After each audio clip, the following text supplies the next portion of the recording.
අද ඔක්තෝබර් 3 වෙනිදා. ඉතින් අපි පුංචි කාලේ ඉඳන් අවුරුද්දේ අවසාන කාලෙ වෙද්දි හැමදාම හරිම ආසාවෙන් බලාගෙන ඉන්නේ සිත්තංගල්ලි පෙරහැර මංගල්ලි පටන් ගන්නකම්. ඉතින් පුංචි කාලේ වගේම දැනුත් හරිම ආසාවෙන් බලන් ඉන්නේ ඒ දවස් ටික ඇවිල්ලායි තියෙන්නේ. ඔයාලත් එක්කත් මේ අවුරුද්දේ සිත්තංගල්ල කොහොමද තිබුණේ කියලා බෙදා ගන්න තමයි මම මේ vlog එක අරගෙන ආවේ.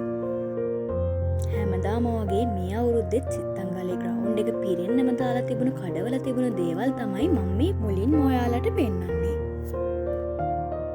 මගේ vlogs මුලින් ඉඳන්ම බලන කෙනෙක් නම් ඔයාලට මතක ඇති ගිය අවුරුද්දෙත් මම සිත්තංගල්ලේ වීඩියෝ එකක් අරගෙන ආවා. ඉතින් අවසාන දවසට වීඩියෝස් ගන්න බැරි තරම් සෙනගත් මේ ග්‍රවුන්ඩ් එක පුරා පිරෙන නිසා මම මුල දවසේ ඉඳලම වීඩියෝස් ටික ටික අරගත්තා. කඩවල් විතරක්ම නෙවෙයි පුංචි ළමයින්ට සෙල්ලම් කරන්න පුළුවන් මෙන්න මේ වගේ තැනුත් ගොඩක් තියෙනවා.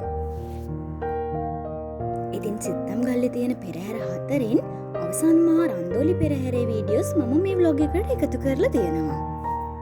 ඔයාලට පුළුවන් මගේ TikTok account එකට ගිහිල්ලා අනිත් පෙරහැර තුනේ වීඩියෝස් බලන්න. TikTok account එකේ link එක description එකේ දාලා තියෙනවා. ඉතින් තිබුණු කඩවල් අතරින් මගේ නම් වැඩිම අවධානය ගනිපු තැන තමයි මේ තියෙන්නේ. ගෙදරට ඕන කරන දේවල් ගොඩක් අඩු මිලකට මෙතන තිබුණා. ඉතින් මටත් ඕන කරන බඩු කීපයක්ම මම මෙතනින් අරගෙන ආවා. මේ කෝච්චිය අද මේ විදියට හිස්ස තිබුණට අවසාන දවස නම් මේ කිට්ටුවට යන්නවත් බැරි තරම් සෙනග හිටියා. ඉතින් ගෙවුණු ලොන් වීකෙන්ඩ් එක මම නම් ගත කරේ සිත්තංගල්ලේ. අද ඔක්තෝබර් මාසේ පෝය දවස. අද තමයි අවසාන මහා රන්දෝලි පෙරහැර තියෙන්නේ. ඉතින් අපි ආවා පෙරහැරට ගෙනාපු ඇත්පටව දෙන්නවා බලන්න. මෙතන ඉඳන් ඉස්සරහට ඔයාලට පෙරහැරේ වීඩියෝස් බලන්න පුළුවන්.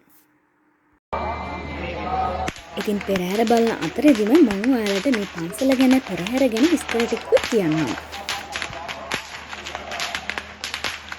හම්බන්තොට දිස්ත්‍රික්කයේ වලස්මල ප්‍රදේශයේ තියෙන රාමණී කඳුවැටිය සහ රක්ෂිතය ආශ්‍රිතව තමයි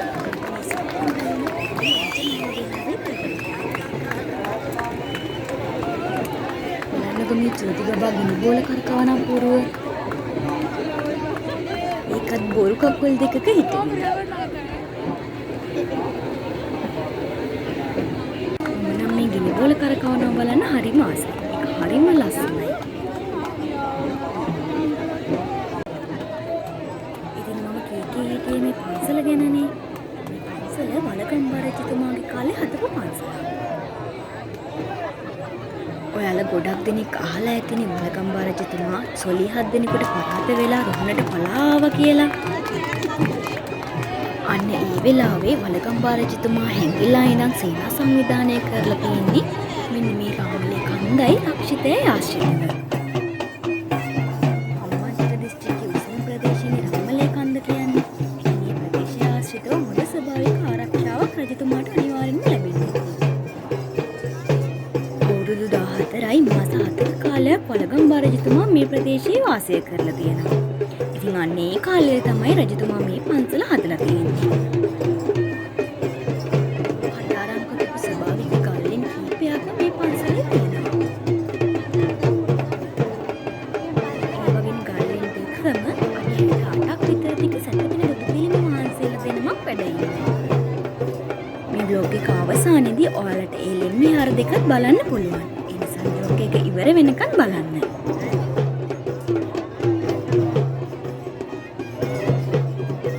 සිත්තංගල්ල පන්සල ගොඩක් පූජනීයත්වයෙන් යුතු වැදගත් ස්ථානයක් වෙන තවත් සුවිශේෂී හේතුවක් තියෙනවා.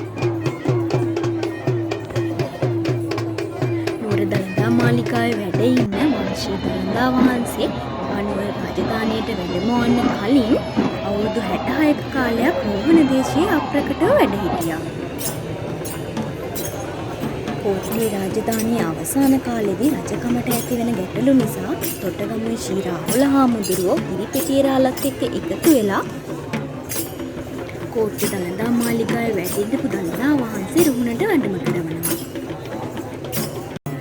මොකද ඒ කාලේ දළදා වහන්සේ කියන්නේ රාජ්‍ය උරුමයේ සංකේතයක්නේ.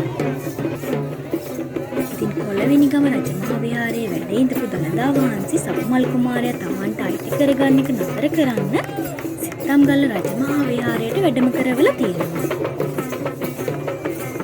එතන ඉඳන් අවුරුදු 33ක කාලයක් අඛණ්ඩව දළදා වහන්සේ මේ පුණ්‍ය භූමියේ වැඩ ඉඳලා තියෙනවා. ඉතින් ඒ නිසා තමයි මේ සිත්තම්ගල්ල රජමහා විහාරය ගොඩක් පූජනීයත්වයෙන් යුක්ත සුවිශේෂී තැනක්.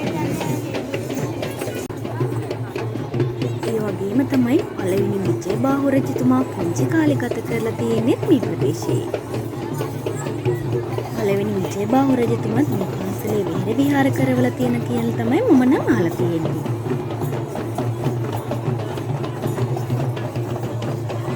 ඉතින් ඔයාලා පන්සලේ ඉතිහාස කතාව ඇහුවනේ. දැන් මම කියන්නම් මේ පෙරහැරේ ඉතිහාස කතාව.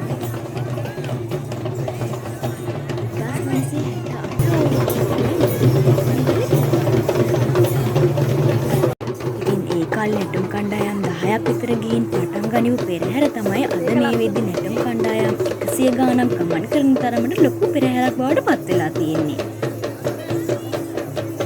ඉතින් මේ අවුරුද්දේ තියෙන්නේ 58 වෙනි පෙරහැර මංගල්‍යය. ඉතින් මම අහලා තියෙන විදිහට ගමේ ඉඳන් වෙද මහත්තයෙකුට හීනින් කියලා තියෙනවලු සිත්තම්ගල්ල පන්සලේ පෙරහැර කරන්න. එදා ඉඳන් තමයි අද වෙනකම් මේ පෙරහැර මේ විදිහට කරගෙන යන්නේ.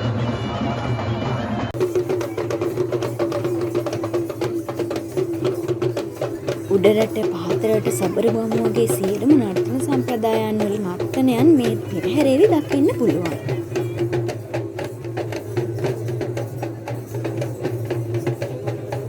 ඉතින් පැය දෙකමාරක් විතර කාලයක් තියෙන පෙරහැරක් තමයි මම මේ විනාඩි 30ක් වගේ පුංචි කාලෙකින් ගෙනල්ලා තියෙන්නේ. ඉතින් මේ නිසා නැටුම් කණ්ඩායමකම නැටුම් සම්පූර්ණයෙන් මේ වීඩියෝ එකේ මේ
මෙතන ඉඳන්නේ. ඒත් අපිට නම් මෙතන ඉඳන් පෙරහැර බලන්න බැරි වුණා. ඒ වුණත් එතන ඉඳන් ලස්සන වීඩියෝස් ටිකක් මට මගේ යාළුවෙක් අරගෙන දුන්නා. ඉතින් එයාටත් ගොඩක් ස්තුතියි කියලා මම මේ වෙලාවේදී ආදරෙන් මතක් කරනවා.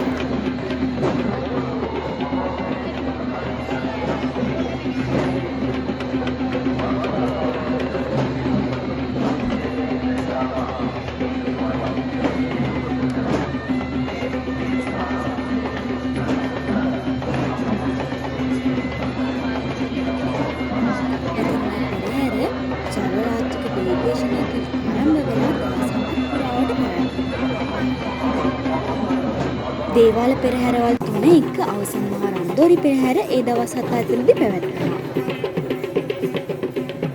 රන්දෝලි මහා පෙරහැරෙන් පස්සේ දේවතෝවිලියේ දේවදානිය තියලා දිය කැටීම සිදු කරලා පෙරහැර මංගල්‍යය අවසන් කරනවා.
ඉතින් ඔයාලට මෙතන ඉඳන් මේ පන්සල මොන වගේද කියලා බලා ගන්න පුළුවන්. මේ ඉහළ විහාරයේ ගල්ලෙන ඇතුලේ වැඩ ඉන්න සතිපෙන බුදු පිළිම වහන්සේ. බලන්නකො ලෙන ඇතුලේ ඇඳලා තියෙන චිත්‍රවල ලස්සන. අවුරුදු ගාණක් ගත වෙලත් ඒ චිත්‍ර හරිම ලස්සනට තාම තියෙනවා.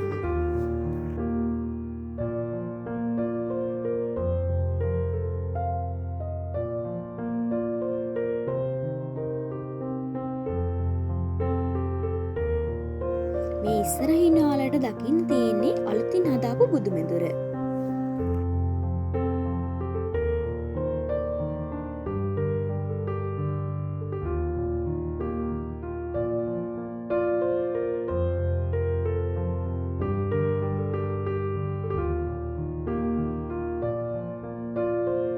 මේ බුදු මෙදුර වටේට දේවාල පහක් පිහිටලා තියෙනවා. විෂ්ණු දේවාලය, කතරගම දේවාලය, පත්තිනි දේවාලය, රජ්ජුරු බණ්ඩාර දේවාලය සහ සෝනියම් දේවාලය.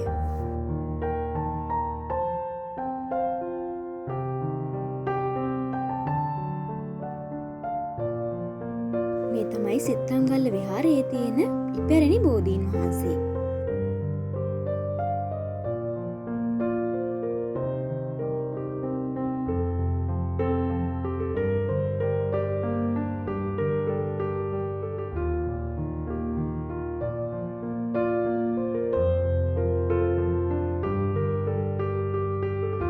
මේ තියෙන්නේ ගලක් උඩ හදලා තියෙන චෛත්‍යය. මෙතනට ගියාම වටේම හරි ලස්සනට පේනවා.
මේ වගේ පඩිපෙල් ගොඩක් බැහැගෙන පහළට ආවට පස්සේදී පහළ විහාරය තියෙනවා.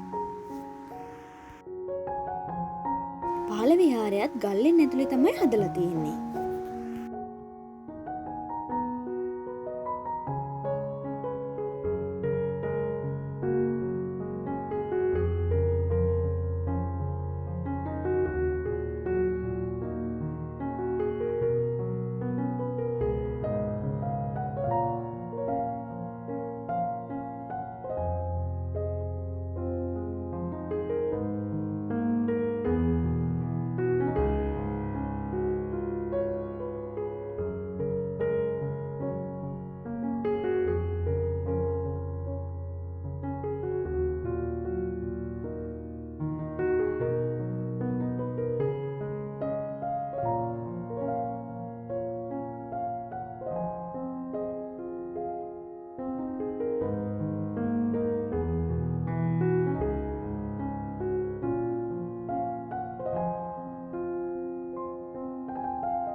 පහළ විහාරයේ විස්තර මොනවද කියලා ඔයාලට මෙතනින් බලා ගන්න පුළුවන්.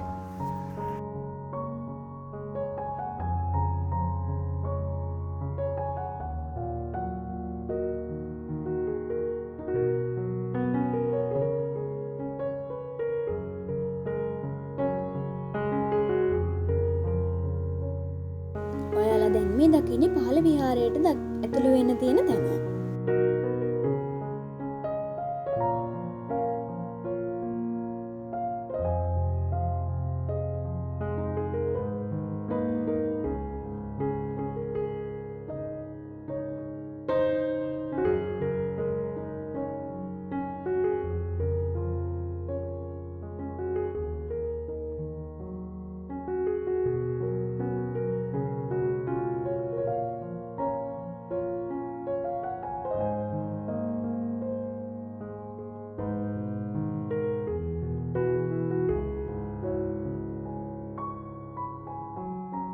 ඉතින් එහෙමනම් මම මේ vlog එක මෙතනින් ඉවර කරනවා.